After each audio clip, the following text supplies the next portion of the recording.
and think of 3 habits that you should develop that will make you a better professional. All right, I'm going to, before we share ours across, I'm going to share mine. So I literally have 19 that I track every week, every month, every year. And I track these. So here's the 19. I have them in 5 categories.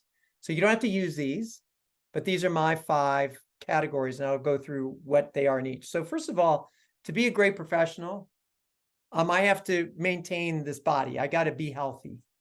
So even though this is like a personal thing, I got to be healthy. So the categories I have under there is I track how much sleep I get a night. I track my protein calories per day. I track whether I do Tai Chi in the morning as a meditation. I track whether I do my exercise 3 times a week. I track how many steps I take, and I have a metric for that.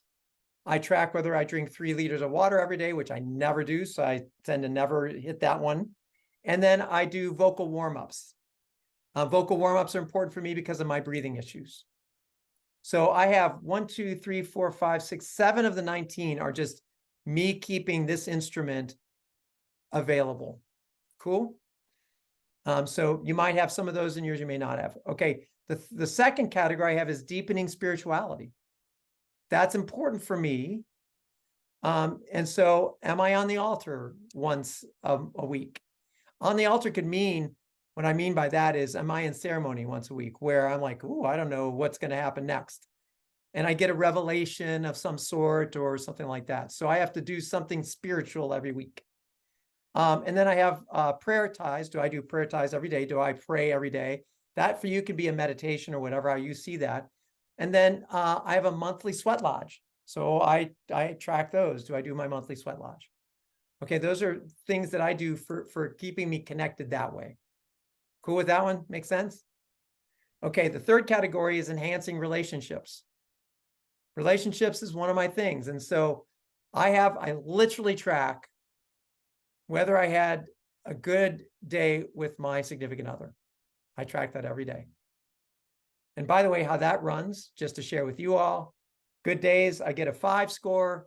If there's any kind of nick in that whatsoever, it's a -5 day.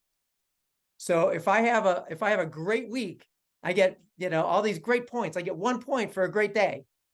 Have one bad day and it blows the week. That one's really tough for me to keep track. But so I've got to, I'm treading on these things. Like, oh, I feel it going there.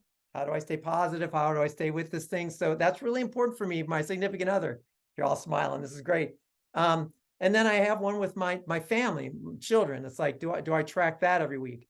My children are old and moved out, and I could go weeks without pinging them and saying, hey, how you doing? So I actually have to put that on my spreadsheet. That sounds awful. I just said that on a recorded thing. That I have to actually remind myself on a scorecard to talk to my kids. The only thing is I wish they would do the same thing, but okay, that's a whole different issue.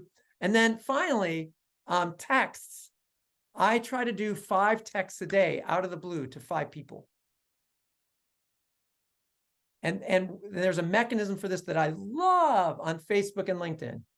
It reminds you of people's birthdays. So then I look that up and sometime I go like, happy birthday. And I don't just go happy birthday because that's just going to get ignored. So I say, happy birthday. It's been a while since we've chatted. What great wisdom have you collected over the last year that you want to share with the world? Love to know.